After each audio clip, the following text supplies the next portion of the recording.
Welcome, movie fans. Thanks for joining us for episode 87 of Reading Between the Reels, the premier podcast of Oscar Isaac's Beard.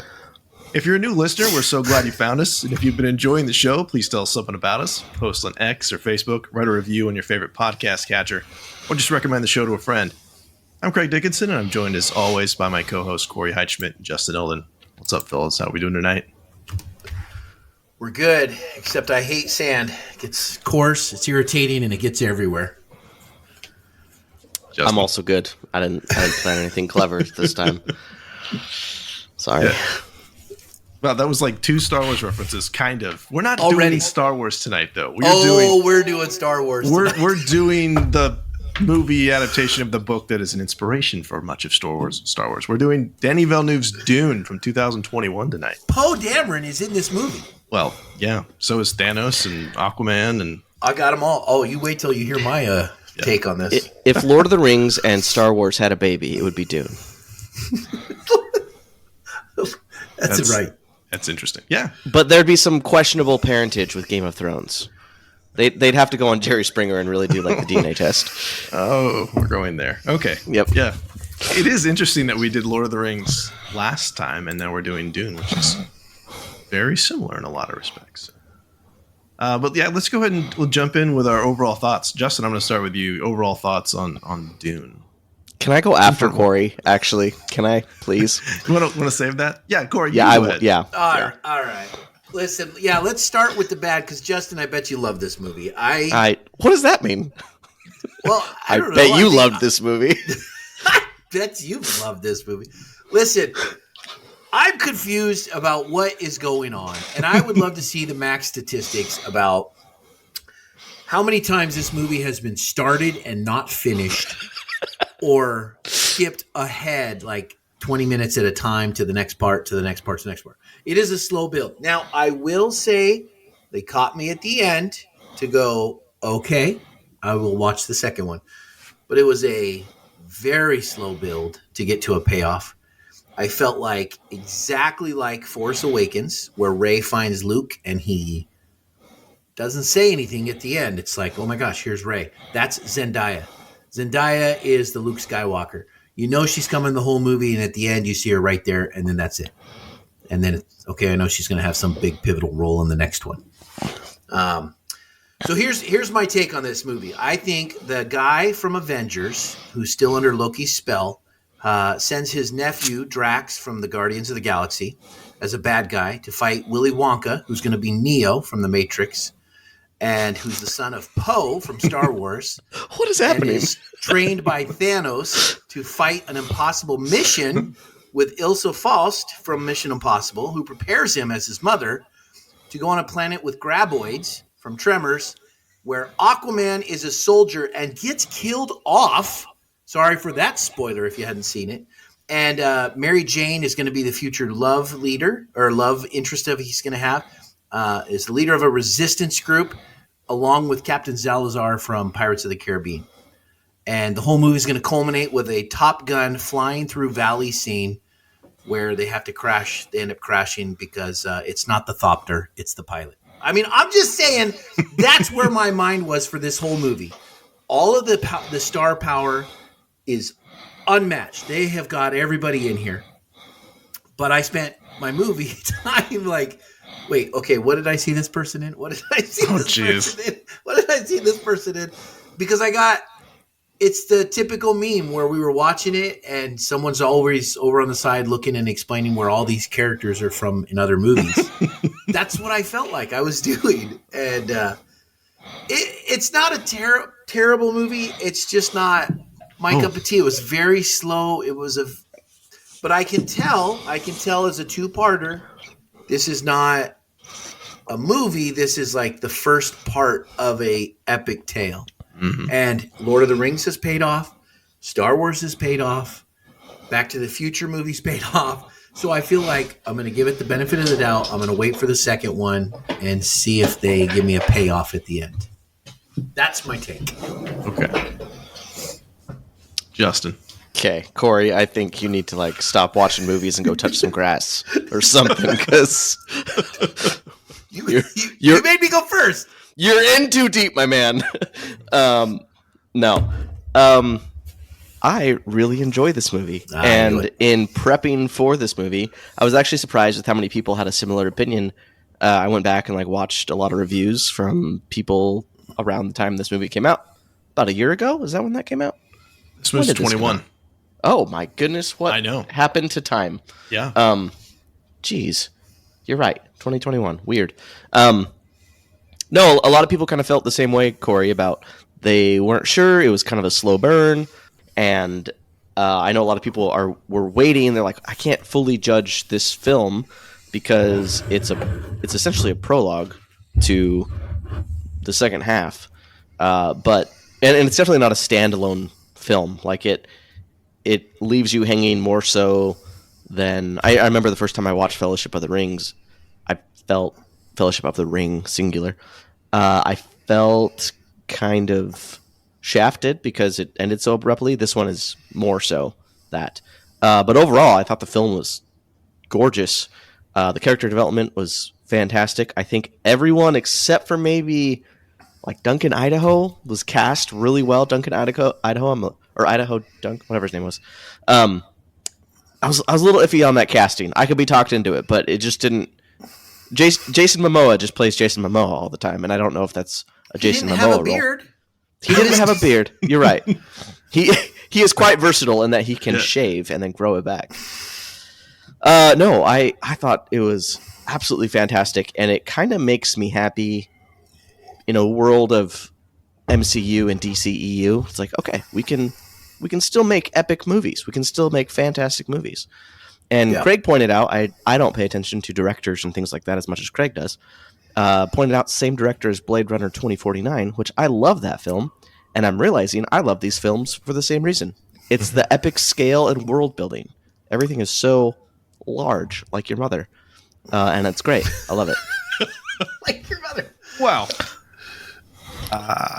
You got to follow that, Craig. I do. Yeah. Okay. Wow. Where do we start? Yeah, Corey, I love this movie too, but I'm also a big fan of the book, and so I'm not lost in what's happening. And I've said this many times. The biggest compliment that I can give to this movie is that it feels like the book. It obviously has to trim certain things. It is a dense universe, and we talked about Lord of the Rings earlier. It is Lord of the Rings in space. There's appendices at the back of the book.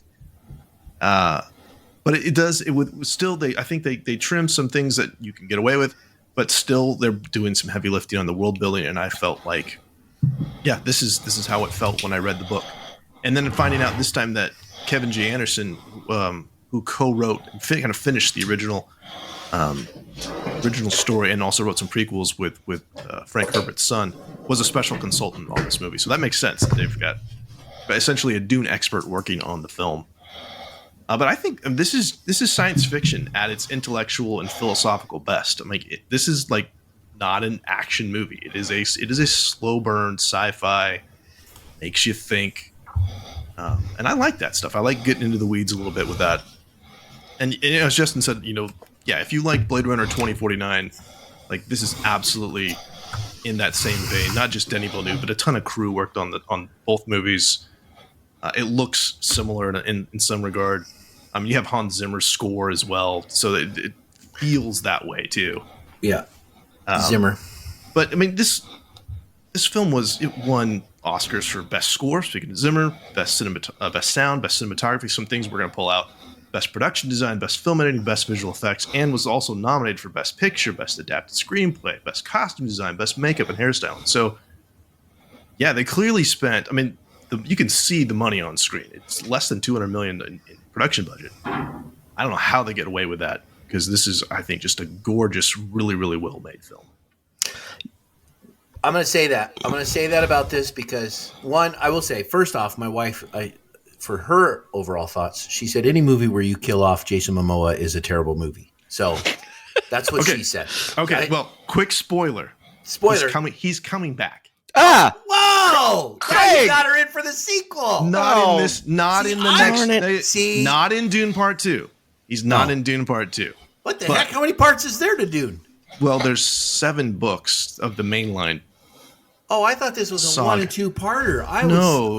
It's Dune, Dune 12 hours. Oh my Dune gosh. Messiah. Well, I don't know if we're gonna get filmed. I hope they do. Oh, I I I really feel like do we hope just like did a movie Hobbit. where Corey was surprised that it was a 2-part. Oh, it was Across the Spider-Verse. Every Across the movie. Spider-Verse. Yes, and Mission Dead Impossible. Reckoning, Thank you very which- much. yeah, Oh, Dead and Mission Impossible. But See- but Jason Momoa is a great Duncan Idaho. If you know the book, you know this. Jason he Momoa is is good. just- No, I love him. So, He's a swashbuckler. That's who he is. yeah. I just think as Aquaman, he shouldn't be in that dry of a climate. It doesn't really work for him. It's Yeah. a different. He's acting. Oh, You and Corey both. Oh, I've seen that guy. It must be the same guy. Is that Thanos? No, that's Josh Brolin. everything's interconnected, Craig. He was All in the worlds of Goonies. all the Let's films. Stop it. I have a fan theory. They're all connected because this is like a Thanos before he became Thanos. I don't know. I'm just saying. This is when like I see these movies, tens of thousands of years in the future. I No, this look is at them. Thanos' world, and he was sad there weren't enough resources. Yes. Yes. Wow. What is this podcast turning Makes into? sense. Craig, you need to fire us.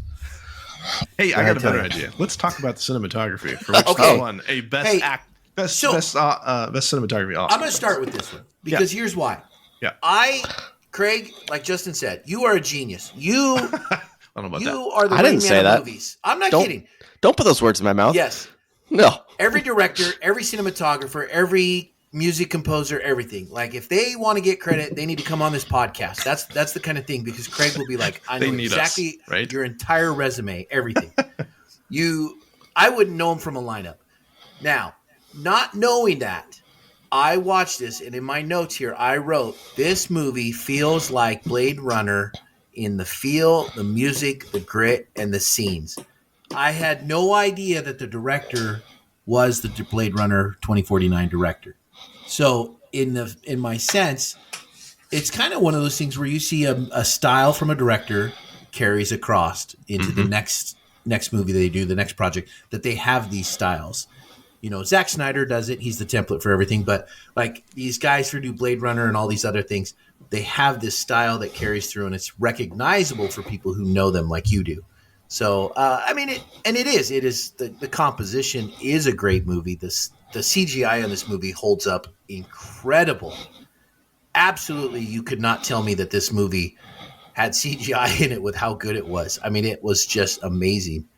And the Thopters, whatever they are, Yeah, the Thopters, yeah. those at first I was like, what is this nonsense? But then I was like, okay, these are kind of cool. Like I kind of like them. So Straight from the book. First time I've seen it represented in a way that made sense. Yeah. Yeah, it looks like that could actually be a thing. I disagree a little bit on the CGI being great. There are a couple scenes where I'm like, ew, gross. But for the most part, I think it was fantastic. Yeah. There's a lot of practical effects in this film as well.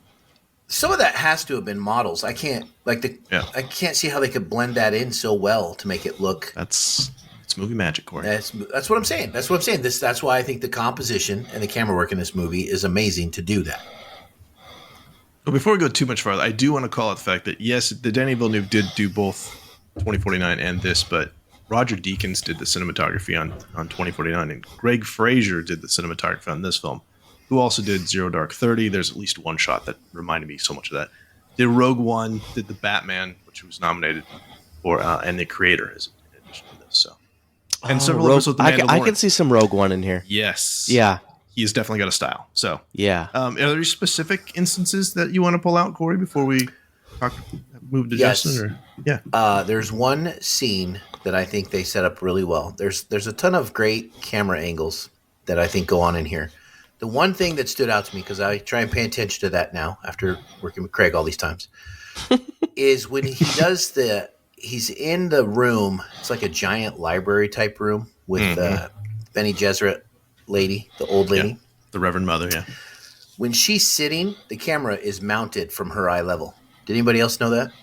The camera is at her eye level the whole time, looking up at his head from everywhere in the room.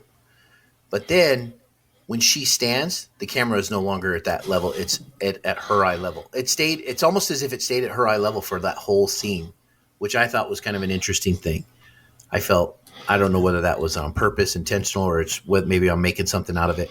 But to me, it felt like it was a way of showing her looking at him more. Yeah, and being in control. Yeah, that's a good take. And then for him, this is the one last thing that I got that really stood out to me, because I got confused throughout this whole movie, as did I'm pretty sure a lot of people statistically on Max if we saw the stats.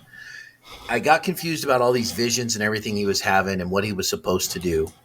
And the way that I kind of thought of it was like branches. Like he sees branches of or like threads, multiple timelines, like in the TVA and Marvel, what they do with the branching of the timelines.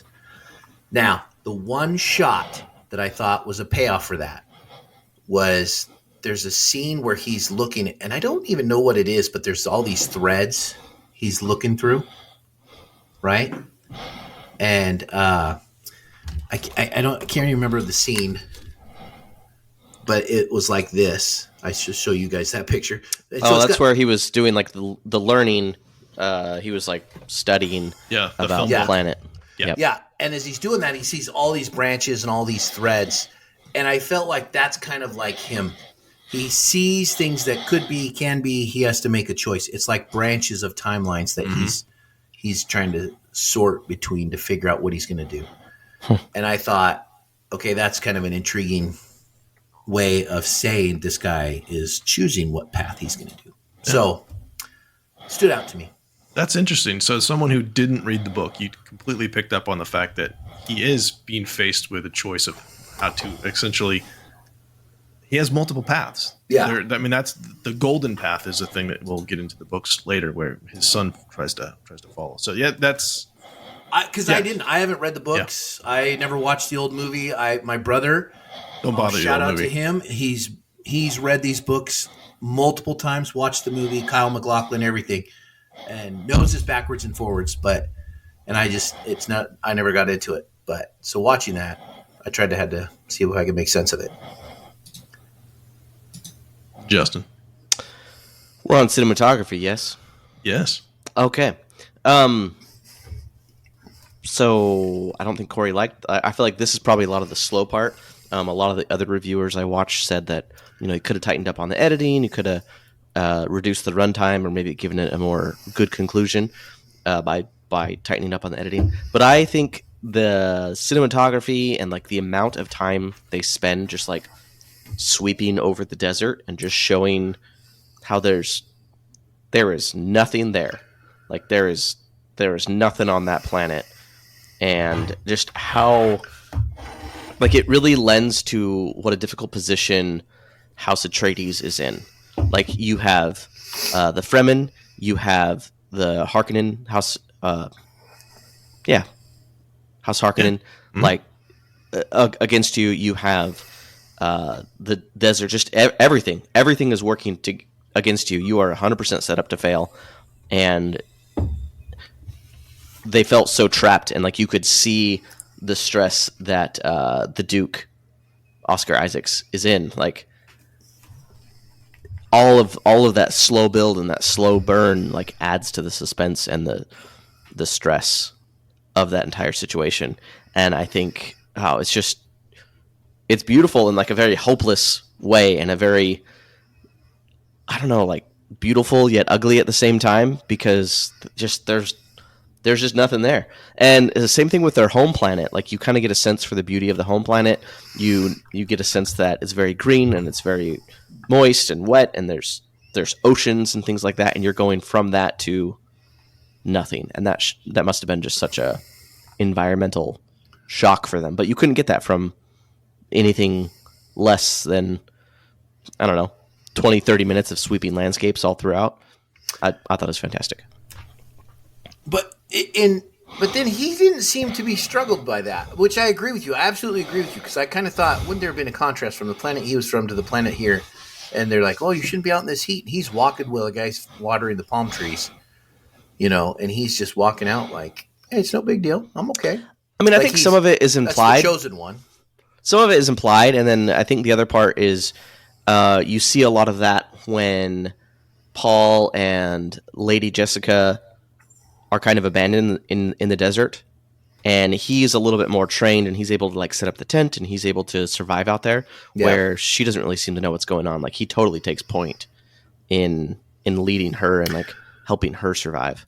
By the way, the name I know it came from the book, But we have all these like sci-fi sounding names. And then we got like Jessica. Ugh, I hate that. Like Paul. I mean, come on. I mean, Paul. If we're going like biblical allegories and stuff like that, Paul makes sense. But I mean, Jessica's like that annoying girl in class that never shuts up. Like That never bothered me. I'm sorry, Jessica. Any Jessicas out there? I apologize now. Wow. But you're upset. All these years in the future, all these names have survived except for Justin. There's no Justin. Maybe. You did it, Corey. That was we even have an it's a big Corey universe. Didn't survive either. We even have an Idaho in there. So okay, yeah, Duncan Idaho, a little bit there too. Have some issues. Such a great character, though. You'll get by. You get through. No. Okay. Anything else? No. Okay. I have so much. I just want to again, Greg Fraser, and we talked about him being, especially Rogue One. I think is the one I look at the most. His sense of scale, like in the Rogue One, for instance, like the Death Star felt enormous in a way that it never did in the original film, and there's so many opportunities for those kinds of things in this film. Like all of the ships are enormous. The Highliner, which is essentially like that's the transport ship that has to carry all the other very large ships from planet to planet, is just enormous. Shai Hulud, the worm, is on a scale that's breathtaking. Just it's ridiculous. But there is one shot too of the Thopter. It's like a bird's eye view looking down on the Thopter, and the Thopter is tiny, just flying over that giant landscape. And there's a shot almost exactly like that in Zero Dark 30 with helicopters going in over the desert there. So I was like, yep, that's kind of him riffing on himself. I thought that was pretty great. Some other things that I really liked. This is one actually I think that Matt Leader back in the day pulled out that I really liked, was when they right after there's the Gom Jabbar test, which I want to get to that too. Paul and Jessica are talking about, and they're whispering to each other about Paul possibly being the one, and he's upset that she's kind of manipulated that situation. And it's shot in a way where you think they're really close, but then they pan back and you see they're like 20 feet apart when they're talking. I thought that was just amazing that they're able to have this conversation in private, but also really, really far away. Some other things that I really liked, that you had lots of natural sunlight, sometimes even just kind of almost like a lens flare, kind of obscuring the image of Chani. That's Zendaya's character. But you also have like everything on Getty Prime. The Harkonnen home planet is kind of shrouded in deep shadows because they're dark for dark business, that kind of stuff. And it's the same thing on Seleucus Secundus, the Imperial Army planet. They're both dark and gray, and they're the bad guys, kind of hiding in the dark, which is bad people. They don't want people to know what they're doing. And the same thing with like the invasion happens in low light too, because they're sneaky. But the thing I really want to talk about with the camera work was, and Corey, I love that you pulled out that great shot of her kind of sitting in the middle, Reverend Mother sitting in the middle. Yeah. When she's going to test him. But the thing I really like is there's the shot counter shot where they're focusing mainly on Paul as he's got his hand in the box. And this, I'm going to skip kind of to body language too, is that he's struggling that whole time until he's not. And then they pan back to her and like you can see her physically shaken that he passed the test, and the way he just kind of mans up and levels up. Like he gets to the point where he almost just accepts the pain. Yeah. And she's shocked that this is what's happening. So just a beautiful movie, just so well done. And it's just a wide variety of camera work. And I didn't feel at any point that anything was unnecessary. So just a lot of good stuff there. I thought it was interesting how you'll have to take me back to the book on this one. How the place where House Atreides lives is not lit. I don't think there were any lights in there. They either used sunlight or they had that little like glowing orb that followed them around. The glow globes, yeah. Oh, Yeah. I like that little thing. Yeah, that's cool. Yeah, Probably saves on electricity. That would be great. Yeah, that was pretty great. That's again right from the book. You were like, this is one of those things, those small little touches that they didn't have to do, but someone who loves the book would employ. Seeing that, I will tell you this: there are so many little elements that go into a bunch of other sci-fi movies that are pulled from this book movie. Then, because that little glowing orb thing is in Halo. The spice is mentioned in Star Wars. I mean, I could see where, because this movie was written in what, the 60s? Yeah, the book's from the 60s, so like, this influenced people. I mean, Tatooine is clearly based on Arrakis. Yeah, so I mean, all of this is quite an influential movie. You see that this makes its mark. There's a historical significance to this book movie, that these directors had grown up with. So let's talk about the sound. Again, this won Oscars for Best Sound and Best Original Score. So for effects, soundtrack, vocal sounds, what are some things that we liked? I would just like to take a moment and talk about bagpipes. Yes. I hate bagpipes. No, I hate bagpipes. Oh, with a passion. There's a butt coming. But no, Yeah, hang on. I need to talk more about how I hate bagpipes. I hate bagpipes so much that my internet algorithm thinks that I like bagpipes because I spend so much time reading about how dumb bagpipes are. Like, who's against the Scottish, Justin? Okay. Scottish, and I'm sorry. Listen, wiped out our Scottish audience. If your name is Jessica and you are Scottish, I'm sorry. This isn't for you. Double whammy. We have Scottish listeners and probably some Jessicas out there. You know what? Scottish listeners, fight me. I hate the sound of them. Who is like, oh, yeah, a cow dying. We should turn that into a musical instrument. Oh, wow. It's awful. But in this movie, I liked it because you had on the Atreides homeworld, you had a little bit of bagpipes there in the background. Yeah. Yeah. Thanks, Craig. Nerd alert. No Jeez.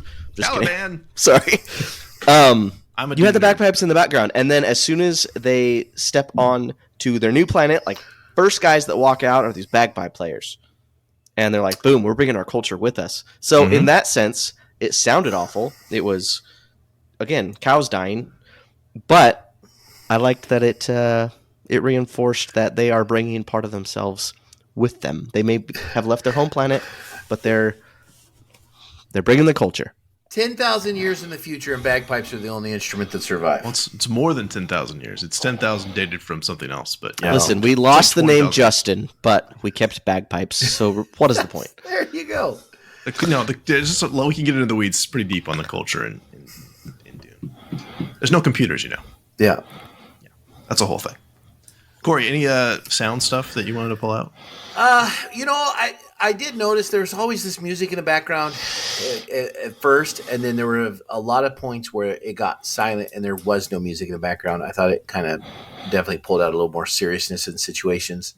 The other part that I thought was that as a new to this genre story type person, when they were speaking Slytherin all the time, I didn't understand what that was, where they changed their perception of their voice and what she was telling them to do. The voice, until I saw that they were in the Thopter and those guys were going to get rid of them. Mm-hmm. And then I realized, it's a form of mind control. It's Jedi mind tricked them.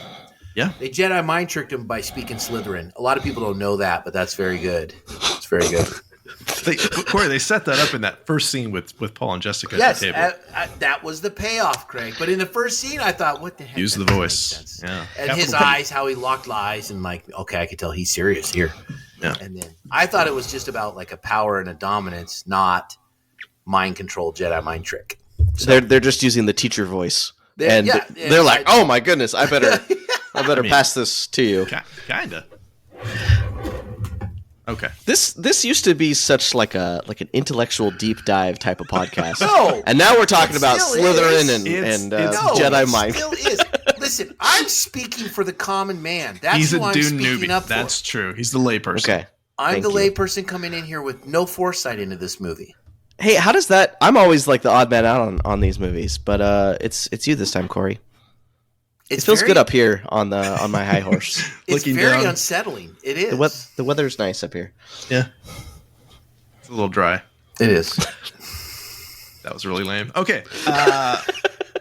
Okay, so best sound. I think the things that I really loved sound wise. I love the shield vibration. The whole shield thing is just cool. Yeah. Yeah, the Holtzman shields. The Ornithopter wings, though, man, that just absolutely sold it for me that those things were legit and would actually fly. But my favorite one, though, is just Shai Hulud, the worm just erupting from underneath is just so intimidating. And I know it's not real, but man, it feels real. And it goes back to the scale. It would be so much less scary if you were not aware of the scale. But to see it eat that spice harvester, you're like, which is crap, enormous. this thing is huge. Okay, at that point I realized that. Yeah. Yeah. Yeah, that thing's huge, and that thing's even huger. Soundtrack. You know what I love is you got to watch these movies sometimes with the subtitles on. It's Hans Zimmer again. I just love Hans Zimmer so much. But the thing that's funny is watching people who do the subtitles try and interpret and describe things. So instead of the ancient lamentation music for Wonder Woman for Justice League, which was great, we have dramatic lamentation music, which is actually it's pretty similar. But I love that very much. It's a great theme when it comes in. But this, it's anytime with like Paul, is kind of assuming his destiny, that thing kicks in. But it's the whole thing with Dune too. Tens of thousands of years in the future is that all of these things have kind of the cultures have integrated and reformed and all these different things. And so the soundtrack also kind of incorporates all these just all seemingly random stuff like Indian bamboo flutes, Irish whistles, guitar, warhorn, cellos. I can't pronounce this? Didgeridoo? Thank you. That's the word. Didgeridoo. Yeah, I love the sound of that thing. Yeah, it's so otherworldly. Like especially when they're playing it when all the soldiers are getting ready to go invade. Beautiful. Yeah, that's the one thing that I am missing from the books is that, and hopefully we'll get it in the second one, is that there's a thing called a balisette, which is like a kind of like a guitar or a lyre from like ancient times that Gurney Halleck, that's Josh Brolin's character, plays. So because he quotes poetry, we do see that. Which again, if you have the subtitles on, you can see that it's in quotation marks when he's talking a lot of times. But he also sings and plays. You also see him like looking in his little book every so often. So I think the audience, you can assume it's poetry. And see, I'm thinking that's the Orange Catholic Bible right there. So that's You bring up a point. This movie is one you have to watch with closed caption on. You can't watch it without the subtitles on. You have to see it that way. Well, I don't think I watched it with subtitles. I got to go back and watch it again. Darn it. Well, because they're mumblers a lot of times in some of the things they do, and I think, but then it also sets up a little bit like Craig said, the lamentation music or dramatic lamentation. Dramatic lamentation music. Corey, what are your thoughts on the dramatic lamentation music? I love it. I think it's wonderful. Yeah. It took me out of it every so often. I don't like to be aware that there's music playing. Which is probably why I'm so bad at this part of the podcast where we talk about music, because I'm not ever aware. But yeah, every time they started the dramatic lamentations, I'm like, oh, little much. Let's cool it. I love it. Well, Wonder Woman kind of ruined it for a lot of people. Well, probably. I love that so much from Wonder Woman too. I might have said it wrong multiple times. Balisette is what Gurney Halleck plays. I also had the diegetic bagpipes, which were great. I'm glad you pulled that out. Which also we get to hear that non-diegetically as Gurney leads the guys against the Harkonnens when they invade, so you get to hear them again. Diegetically, what would that mean for our listeners? I know, but what for our listeners who don't know? Diegetic is the music that the characters either play or can hear. So when the bagpipes show up on the planet, that's in universe. Non-diegetic would be like the dramatic lamentation. So the dramatic lamentations were diegetic because I just always assumed there was like a lady slightly off screen, just like wailing. She is. That's how that works. Well, right? See, that's another thing. That's a good segue for this. Is that when you watch, again, this is the first time I've seen it multiple times. First time I watched it with subtitles, is that you can actually see what the creepy female voices are saying.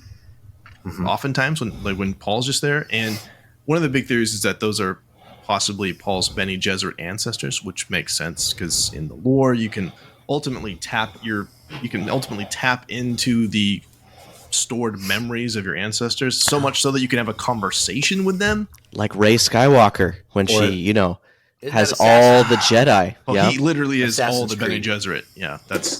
Or that. So again, Dune is massively influential throughout. Yep. Yeah, I mean, I think just the last thing I had. We talked about the voice. I love the way that it sounds. But I love how this movie starts before it even starts. Like, before even the WB logo comes up, you hear this weird chanting, and it's translated, dreams or messages from the deep. It's a Sardic or voiceover. Like, before the movie starts. So it's creepy, and I think it works. Can we talk about the shields? You mentioned that briefly, and I didn't want to interrupt your role there. No, go ahead. I love those shields so much because I feel a lot of sci-fi tries to incorporate hand-to-hand combat, and it never really works because there are lasers and guns and things. I mean, comic book movies do this quite a bit too. Like you're a cool character and you have a sword, but other people have guns. So like, what's the point? This gives you like an actual reason for everyone to have swords and do hand-to-hand combat, and it makes it so much more epic. I'm aware it like directly came from the book, but Yeah. Fantastic. That is so cool. Such a cool idea. Yeah, we just barely scratched the surface on the weirding way. We saw a little bit with Jessica when they meet with the Fremen. So there's this whole martial art that we just only got hinted at. So yeah, that is one of the few things, few times that you'll see martial arts getting employed in if done properly in a sci-fi film. Most of the time, it is just laser guns. And in the books, there's even like you can't use the laser guns next to the shields because you might cause a massive explosion. So yeah, there's a whole. It's deep in the weeds, Corey. Yes. I highly recommend, but it is a big bite. This is where we learn things like diegetically. I mean, no, I'm serious. That's what Justin said. This used to be a thinking podcast. So it's also educational. Thank you, David W. Collins, in the soundtrack show. That's where I learned that. All right, performances. I'm pretty sure we're all going to say the performances across the board are solid. Well, let's make it more interesting. Who was maybe we could talk about who we felt like nailed the performance better than anyone else in that film. Top performer. I mean, I think Oscar Isaac is great in this. I was just going to say Poe Dameron. Yes, I think he did a fantastic job. He's wasted in Star Wars and great here. Yeah. It's terrible they kill him off, though. Well, that's his character arc, though, Corey. That's what happens. I thought he was great. I think the guy from Avengers, Stellan Skarsgård was fantastic. As a Baron when I heard Harkonnen. he was cast as the Baron, I was like, I don't know. But that's amazing makeup. I think he was cast for his gravelly voice. Yeah. Like he sounds like he is struggling to get every single word out. Yeah, he's fantastic. The cast is just great all over. Like there's tons and tons of people you recognize, and often in much smaller roles than you're used to seeing them. Dr. Yu Chen Chang, I thought he was great. Yeah, Yui. I think he was great because his character arc, I think he did a great job where he was kind of seeing things, but then he's the one, he turned over the father, the Duke. He gave the Duke over. But he gave the Duke a way out to kill the Baron. Yep. And helped Paul and Jessica. I thought the way he explained all that in that scene, I thought that was powerful. I thought it was a great job that he did. So, Rebecca Ferguson, who plays Paul's mother, Jessica, Lady Jessica, is not that much older than Timothée Chalamet in this movie. Let's see. 12 years older? She's 12 years older. There were a couple scenes where I thought to myself, that's a sister. That's not his mother. Like Sean Connery's only 12 years older than Harrison Ford in Sean the 30 Connery. Jones. So, it happens. Yeah, it's fine. I just, when I found that I was like, weird. That didn't bug me. And he's very much supposed to, that's a tough role. And I think Timothée Chalamet was quite good in this as well. That's a role that asks a lot of you. I can't remember how young he is in the book. I think he's like 14 or whatever, but there's a giant leap in time in that too. So he has to play a kind of a young person, but also wise beyond his years. And so they kind of maybe split the difference a little bit there, but I think was a great choice for that role. Dave Bautista, are we gonna see him more, you think, in part 2? Well, he's definitely in it. Yeah. He plays an important part in this. And then we haven't seen Fade yet. The other nephew. And then Polka Dot Man, that guy, he looks otherworldly. David Dismal. Yeah, and I can't again, pronounce his name. Blade Runner 2049, right? And Batista. Yeah. So. All right. I think this movie's quotable. I'm curious to see if you guys pulled out any of the lines that you. So, what do you got, Corey? I'm going to go with a couple. One from Duncan, Idaho. Duncan, Idaho, I guarantee you guys have thought of this. Dreams make good stories, but everything important happens when we're awake. Yep. And I absolutely love any movie that makes me think, that makes me pause and gives me some wisdom in it, like true life learning wisdom.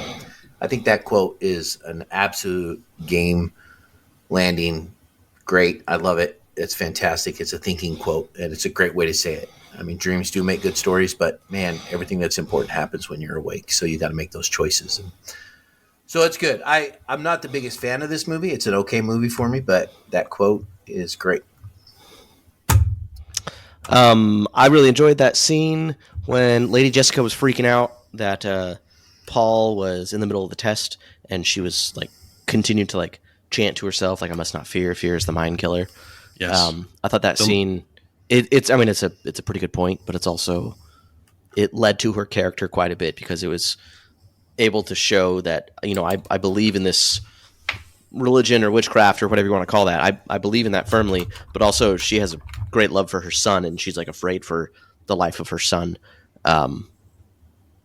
And she just acted her little heart out in that part too. I mean, she looked stressed out, as I think any parent would be, knowing that their kid is in that other room facing possible death, if not death, then a lot of pain. Yeah. Go ahead. Oh, no, go. Oh, I was just going to say, yeah, the litany of fear is, I've tried to memorize that forever and haven't quite got it because it's pretty long, but that's it's used multiple times in the book. And I think it's also conveyed that Paul is thinking that. And so it seems like she's almost kind of willing him to be thinking that as well. Yeah, a little bit. So. Because it's not a very comedic movie, but it does have a couple lines in there, like when Duke Atreides says to Gurney, he's like, "Smile, Gurney," and he's like, "I am smiling." I love that. Yeah, that's pretty great. I'm just gonna. Some of these are pretty serious. They're not light, but I'll pull them anyway. Because again, I just mentioned how much Oscar Isaac is great in this, and I'll use this line. He says, "A great man doesn't seek to lead; he's called to it, and he answers." He's encouraging Paul to be open to his destiny. I loved him in this movie. He was he walked the line so well between ruler and father. Like same with his mother. Like you could tell he cared for his son, but also wants to prepare his son for that role. And it's like going into the calling that the Emperor asked him to head towards. I think he knew he was gonna die. There's probably a good chance. Wasn't that a setup? Aren't the Emperor and the Baron doing this to kill the House of Atreides? The Emperor is using the Harkonnens to eliminate the Duke. This is a power political play, is what Absolutely. This is. Well, I think they said at the beginning, and maybe it's different in the book, or maybe I picked up on this wrong, that the Emperor feared both of those houses from getting too powerful. Yeah. So he wanted to create a war between the two of them to weaken them both. Well, yeah, the war's been brewing for hundreds of years. The Harkonnens are happy to oblige and help with that. But yeah, I mean, you even have the Emperor using his own, or allowing his own troops, the Sardaukar, to join in. A little bit where I felt like this is a little out of place for the podcast right now, where I felt like this movie lacked is I didn't see any like regular folk. Like you saw the houses, but you didn't really see any of the ruled, like any of the civilians in their day-to-day life, or how they feel about the houses that they're a part of. And I understand that's not the focus of the story, but you only ever saw the ruling class, and I'm like, I kind of want to see like the little guys. I want to see their day-to-day. No. Yeah, that's just not a thing that's featured too prominently in there, man. Other than the Fremen being just kind of that forgotten class of people. I mean, you do have like the housekeeping staff. That's like the closest thing you'll get to that. Oh, like, that's true. Yeah, you have the shout-out mapes, and then you have all the people that are chanting the Son al-Gahib when they land. I mean, that's essentially it. But really, it is very much about the elite ruling classes. That is the focus of the book, very much so. Quote I got. This one is from the Jameis guy who, now he's dead, right? Is he come back? No, Jameis is gone. And Paul has to take care of his wife now. Paul's got a wife already. Doggone it. That's the thing. Well, one of many. Oh, whoa. So he makes in one of his visions, he's talking and he says, the mystery of life isn't a problem to solve, but a reality to experience. And I thought, great line. And it made me like the guy. I was like, oh man, this guy's going to be his friend later. And then sure enough, he knifes him. I was like, doggone it. What am I going to do with that? Thank you, Corey. Well, he has that great line first, and I'm going to jump in front of Justin here because I want to say it. Where he says, because you see this in the next movie, where he has that great line, says, "May thy knife chip and shatter." That's such a good little insult. Yeah. May thy knife chip and shatter. So you know Paul's going to use it when he fights Fade in the end. That's at the end. Spoiler. Not really spoiler. Spoiler. Maybe. Justin, did you have one more before we? I got one more, and I'm gonna go away from the serious one too. That scene where the Baron is in there with the Duke, and the Duke can't move, and the Baron, like this great big old fat guy, and the Duke's probably stressed out of his mind, and the Baron's just like, "You keep a good kitchen, cousin." Like he's just concerned about the food, and he's kind of mocking him at the same time. And that food did look really good. Yeah. He's a foodie. What can I say? Yeah. Yeah. Well, I thought that was interesting too, because you're reminded that yes, these people are related, not super close, but yeah. You got one. I got one more. No, I was just gonna, if we can move down to body language, facial expressions, Gotham Ceramica, just gonna wrap up performance. Corey, did you have something else that you wanted to say? Yes. There's one line in there where Liet Kane says, "Bless the Maker and His water." It's doing like a little prayer. Bless the Maker and His water. Bless the coming and going for him. And when I heard "Bless the Maker," I immediately thought of C-3PO. Bless the Maker, because he says that in the movie, and I feel like George Lucas had to have been influenced by this movie. And when I see a line like that, I'm like, George, you ripped that right out of this movie. Well, you know what? Because that's got to be in the book. You know what Leah Kynes is referring to? Who she's referring to when she says "Bless the Maker"? No. Ah, okay. Well, she's referring to Shai Hulud. She's referring to the worms. Oh, okay. Yes, because again, kind of a minor spoiler. I'm just going to say it. The though. worms are like god levels. Well, they said they worship them as a god, but also that's where the spice comes from. Yes, I know that's where the spice. Okay. Because it's a little bit of a surprise when you read the book for the first time. But no, that's what it is. They worship because it's enormous and because it provides the spice, but mainly because it's just enormous and powerful. But yeah, great line, Leah Kynes. Leah Kynes. This is one thing that I was a little bit, I don't know, apprehensive about when the movie came out, because that's a character who's traditionally a male character. Yeah. That they gender swap. But I thought she did a pretty good job in this, and it didn't take me out of the film, because usually I'm like, I want I love the book. I really want it to basically the movie to be exactly the same, but that I think was a fine change. Good change.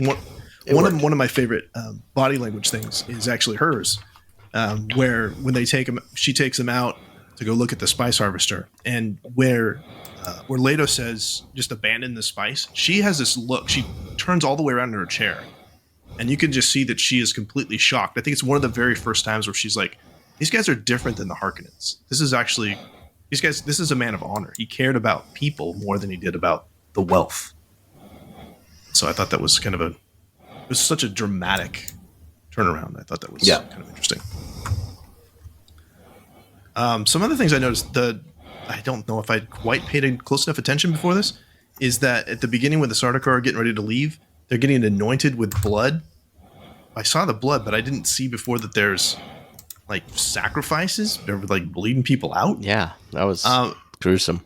Pretty gruesome, but it's also what I thought was interesting this time. I noticed is that this is kind of a parallel to Paul's future followers, where the jihad's going to happen, where they're just So because it's definitely, it felt like a religious ceremony that the Sardaukar were undergoing, which is kind of paralleling again like this religious jihad to go through where the Fremen are going to just go through and just massacre billions of people in Paul's name. So it's kind of like it's been happening for a while. It's just going to happen on someone else's watch, I suppose.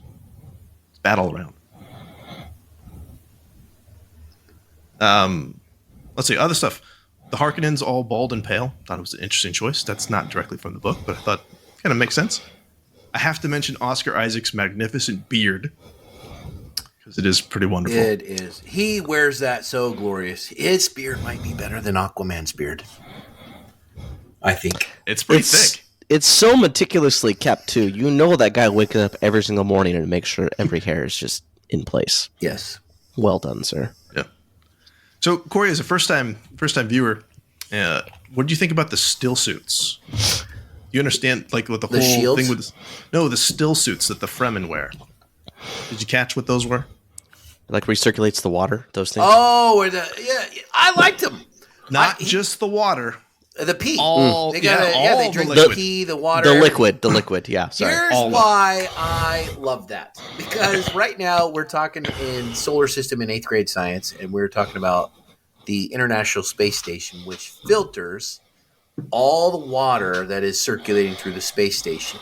So that means the water that they pee, the air that they breathe, and the exhaling water, everything that's in that still suits is going in the space station filters, and NASA's recycling, and they're drinking it because the humans are the number one drink water, wastewater producer on the space station, and so they have to drink it. They drink their own pee, but it's filtered. So That's fascinating. Yeah. and so that's fascinating because I was like, when I saw that part and they were telling me when the gal said it filters everything, your pee and everything. I was like, of course it does. Why wouldn't it? Makes sense. You're in a desert Waste planet, not, want not. or you're in space. Either way, you Yeah. want to drink filtered stuff, you're okay. I love that scene. That's another one of those things where she's commenting about Paul putting on the still suit that he instinctively knew how to do. Yes. I also love the entire background and culture that the idea that no one has water would have created, like how the man walks in and like spits on the table. So and he's great. like, "Thank you for the gift of your body's moisture," or whatever he says. I'm like, that is awesome. That's exactly how that would work. Yeah. Yeah. Like, what a sacrifice. What a second. And well, because you're giving something up by doing that. You're shorting yourself, which makes sense. And his little thing with the boots I thought was fantastic because she points out and says he will know your ways as if he's been there the whole time, kind of thing. I thought that line was really good to say, okay, he is the prophetic chosen one. Yep. One thing I liked a lot with this that I did not like in the David Lynch version is the kind of the Spacing Guild navigators. And you only get a quick look at them in this one when they come down with the Judge of the Change and Caladan at the beginning, when they got these glass helmets that kind of filled with the orange melange gas. Yeah. Which I thought was a nice compromise. They're very strange looking in the David Lynch version, and they don't really call it out, which is I think it's almost more like an Easter egg. Like if you know what you're looking at, then you're like, oh, cool, that's a Spacing Guild, and if you don't, you're like, oh, okay, it's just some guys. Are you talking about the helmets that they couldn't see their faces? Mm-hmm. Yeah, I didn't like those because I thought someone could be making faces at you and you wouldn't know. They're in the melange gas all the time. On the upside, you could make faces and no one would know. Okay. That's true. That's true. That is the other side. Part of me sitting there going, I wish I had one. Yeah. Okay. Okay. This movie also won an Oscar for setting and design, which, again, just beautifully captured the book. We talked about this before about the balance with CGI. A lot of principal photography is on location. I think that's another reason why this movie works so well. It's in Budapest and Jordan. Norway stands in for Caladan, which I wouldn't have picked. Where were all the shots of Arrakis? Was a lot of that CGI, or is that somewhere? Abu Dhabi is another location too, so I'm assuming that a lot of those wide shots are probably there, which I think. Yeah, okay. I mean, Jordan is where. What's the planet in Rogue One? Also, there's some of that in Rise of Skywalker too. Yeah, I imagine they'd have to do some editing Jeddah. to. On Jeddah, yeah. Yeah. Yeah, and probably with models and force perspective and that kind of stuff. But And now that you mentioned Rogue One, like I like this movie a lot of for the same reason that I like Rogue One and Blade Runner 2049 is it feels gritty. Like whoever did the costume design, everything looks lived in. Nothing is clean and nice. It's dirty. Yeah. As it should be. You're on a sand planet. Rustic everywhere. Yeah. Yep. Coarse, gritty sand gets everywhere. I hate it. Let's see. We talked about the ornithopters before, but this is another good time just to talk about. They kind of look like dragonflies. They kind of very much an insect look to them. When they drop the blades back and then fly, kind of fall, that's kind of cool. I really want to know if those have a possibility of flying. I just don't see them having enough lift. But I mean, the ornithopter's been around for like 100 years. I don't know how effective it was. Certainly wasn't like this. Can you imagine if like? Yeah, look it up. Wait, what? No, in real life, no. I don't know if they flew, but that was early designs. Can you imagine if like one of those wings was slightly out of sync though, and you just that'd be so bumpy. Yeah. Okay, I'm going to Google this now. Yeah, you do that. Some other things I want to talk about with set decoration is that in Caladan, there's lots of circles, which I thought was interesting. It's very peaceful. There's also heavy Asian flair, like there's a bonsai tree, but also, again, a lot of these things are mixed. There's nothing that's like 100% one influence. So there's also a lot of Spanish influence there too, where especially like you have the bullfighter portrait of Paul's grandfather, the old Duke, and you also have the head of the bull that killed him. I mean, he did bullfighting. Lots of wood in there. We talked about the palm trees a little bit, which I think that's a great scene that they really hammer home, like where the priorities are. It's drinking the equivalent of 5 men. There's 20 of them. I thought that was interesting too, that the Harkonnens, when they invaded, burnt the palm trees. Like, they must have kept the palm trees alive for quite a while too, if they were the previous tenants of that area, and they just come in like, we don't care. It's a good catch. There's an actual aeronautics place that talks about the ornithopter, and that it is actually a feasible. It says, by all means, it's possible to build and fly. We have been doing this design for years.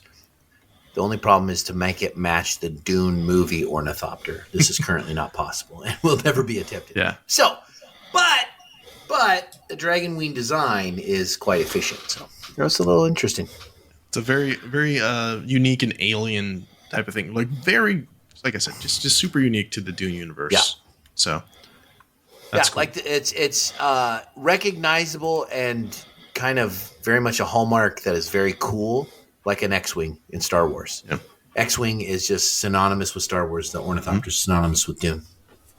A couple of props that we got to pay attention to. That we saw the Duke Leto signet ring that was in the stuff that Yui left for them. That's going to come in. That's going to be a super important thing for later on. Is you see kind of Paul's reemergence from the desert, that he has that, because he's going to have to essentially prove that he's now the Duke. We talked about the Gom Jabbar, the Orange Catholic Bible a bit. I really like the Chris knives. Corey, did you catch what the Chris knives were? No. So the Chris knife is it's essentially it's a tooth off the worm. Oh. But it becomes a blade. Those worms are so big, that tooth must have been like one of the baby teeth, because dang. Yeah. Feels like those teeth could be made into like lances or long swords. Yeah. Have you seen for Dune 2 the promotional like popcorn buckets? Yeah. They're just the giant worm where you have to like stick your hand in that. How do you get weird. popcorn out of that? I don't want the graboids are fantastic. I liked them. I thought they were so big. They were huge. They were great. It was either the graboids or the thing from Star Wars Return of the Jedi that's in the Sarlacc. Yeah, the Sarlacc is absolutely a reference to that. Yeah. Okay. We're running a little bit long, so let's see. We talked about the characters. I don't know if there's anybody we haven't talked about. Let's do a quick recap on Duncan Idaho. Craig, why is he so great? He seems out of place for this movie. He's a swashbuckler. That's who he is. He absolutely embodies the character. That's who he is. I don't know. He's the kind of guy, like, Jason Momoa could totally embed himself with the Fremen. Come on. That's true. He is pretty likable. It things like he and Javier Bardem could hang out. Who plays Stilgar? Great, just great pick for Stilgar too. Javier Bardem. He just seemed like out of place, jovial. Like everyone else is very serious, and I don't know. Yeah, you get a little bit of levity though. I think that works. I will tell you this. You know what? If you review back, I mean that entire cast, there are some epic movies among all of them. Yes. To have them walking on the set together. I mean, from Marvel, DC, some of these guys had to have been in same movies together. I mean, they're just I think enormous. it speaks to Denis Villeneuve's reputation as a director. Yeah. And it's like the same thing with, like, which we'll talk about Oppenheimer next time with Christopher Nolan, where you can get actors to come in to take less money because they want to work with those people. So, yeah. Hey, is Gurney Halleck still alive, right? Yes. He'll feature prominently in the next one, yeah. Is he going to fight Dave Bautista? I can't tell you that. Okay, because I'm sitting here thinking this is kind of like a Thanos and a Drax reunion. Because Drax cut him with a knife on the leg in the movie and in Infinity Wars. Nobody hates the Harkonnens more than Gurney Halleck, though. Okay, there you go. So, okay. Yeah. So we've talked about Hero's Journey a little bit. This one fits the profile pretty well, except for it's going to subvert things. I mean, we know that jihad's coming. Like, that's not a typical thing that the hero does. Like, that's going to happen. So it's kind of a cautionary tale about following messianic figures as well. But the one thing I did want to point out that I really liked about this, they talked a little bit about it, Corey, and so I'm curious if you picked up on this, that when the Atreides land, the people are shouting Lisan al-Gahib, which means voice from the outer world. They're expecting him. Like, usually, in these narratives, the chosen one kind of comes out of nowhere. Yeah. But it's almost like they're just like, yeah, you're the guy until you also prove that you're the guy. Which is kind of an interesting thing, because you have this thing, it's in the books too. It's called the Missionaria Protectiva, which is the Bene Gesserits have been going in and like sowing the seeds of this mythology forever, for hundreds of years, so that when Bene Gesserits show up, they're like, hey, you're the guys that we've been hearing about. So the Bene Gesserit have been laying the groundwork for this. Yes. So why would they do that if they weren't sure that Paul was it? Well, I think that ultimately what it is they're still working on the Kwisatz Haderach. Whether it's Paul or not is a whole other thing. Because even the Reverend Mother's not sure that he's going to be the Kwisatz Haderach. He hasn't proven that he is yet. He has some other tests that he has to undergo, which we'll see in the next movie. The water of life and all of that stuff. So, yeah, ultimately that's been their whole thing, manipulating the bloodlines. The Bene Gesserits are all about creating that Kwisatz Haderach. And there's been several failed attempts at that too, which we don't see. That's not in this movie, I don't think. But it's in the books that there has been attempts that have not gone over. So, okay. World building, obviously, super, super dense. And like I mentioned before, there's appendices at the back of the book. And Corey, I know you felt kind of lost, but you've only seen it the one time too, right? Yeah, Craig, I don't know if I'm going to watch this one twice. I think it took me until my third time to actually be like, that's I get it. Yeah. Well, here's the thing. I mean, it's a great movie. I think you could watch it and fast forward through a few parts. Oh, no. See, I'm thinking once you watch the second movie, Dune Part 2, that I think you're going to be like, all right, I'm going to go back. And when I can watch them together, I think that will be a pretty great experience. See, I think it's a little bit like Star Wars Episode 7. Star Wars Episode 7, I freaking loved that movie. But because 8 and 9 didn't really follow through, it's hard for me to go back and watch 7. Yeah. Mm-hmm. And same with this. If Dune Part 2 is amazing, which it sounds like it's going to be, I can easily go back and watch this over and over. But if Dune Part 2 is trash, I don't want to waste my time. The word on the street is Empire Strikes Back level entertainment. Yeah, I've heard that. The Dark Knight and the Two Towers. Yeah. All three of those. All right. I'm expecting big things. Yeah. Because they did get me at the end. The end of the movie got me with him killing the guy instead of him being killed. Like, I was convinced he had to do a Neo from the Matrix, die to get reborn. And when he killed the guy, I was like, what the heck? So wait. But he reeled me in. Yep. So we've already kind of transitioned into final thoughts. Any other final thoughts on Dune Part 1? I think we've said it. I've said it at least. Yeah. It's great. Corey's wrong. If you haven't seen it, go see it. Sorry for the spoilers if you're still here. But I will say I would be interested to go see it in the theaters. This is going to be in the theaters, right? Coming up? Dune Part 2, yeah. It's coming out March 1st, so it'll be out shortly. This episode will drop. Let's talk about it. It'll be next week. And go see. Yeah. I think want to see it on the biggest. I didn't see the first one on the big screen because it was still COVID stuff. But this movie, I think the second one begs to be seen on the big screen. All right, and I can't wait for it. I really do hope we get adaptations of all the books. That's a big dream. So you're telling me if I go watch this movie, this might end with a to be continued? No. Okay. No. I mean, I'm right there. I was about to say I'm not in. So I'm out. Dune, the one book. This is just the two halves of the one book, and then he wrote Dune Messiah, which is about Paul. Okay, that's later on in the timeline. So we know he's in the third one. Okay. Yes. So, and Denis Villeneuve has already talked about. Yes, that's a movie I would like to make. So it's a career maker for this guy. Okay. There you go. Okay. So as we close, we just want to say thank you so much for listening. If you'd like to connect with us, you can find us on X and Facebook. Email us at readingbetweenreels@gmail.com or use the SpeakPipe app on our website. If you enjoyed the show, please tell a friend. Support us by writing a review on your favorite podcast catcher. And one last thing, our next episode will be a review of Oppenheimer with returning guest Anthony King of Force Ghost Conversations. Send us an email or voicemail about your favorite moments from Oppenheimer, and we'll share it on the next episode.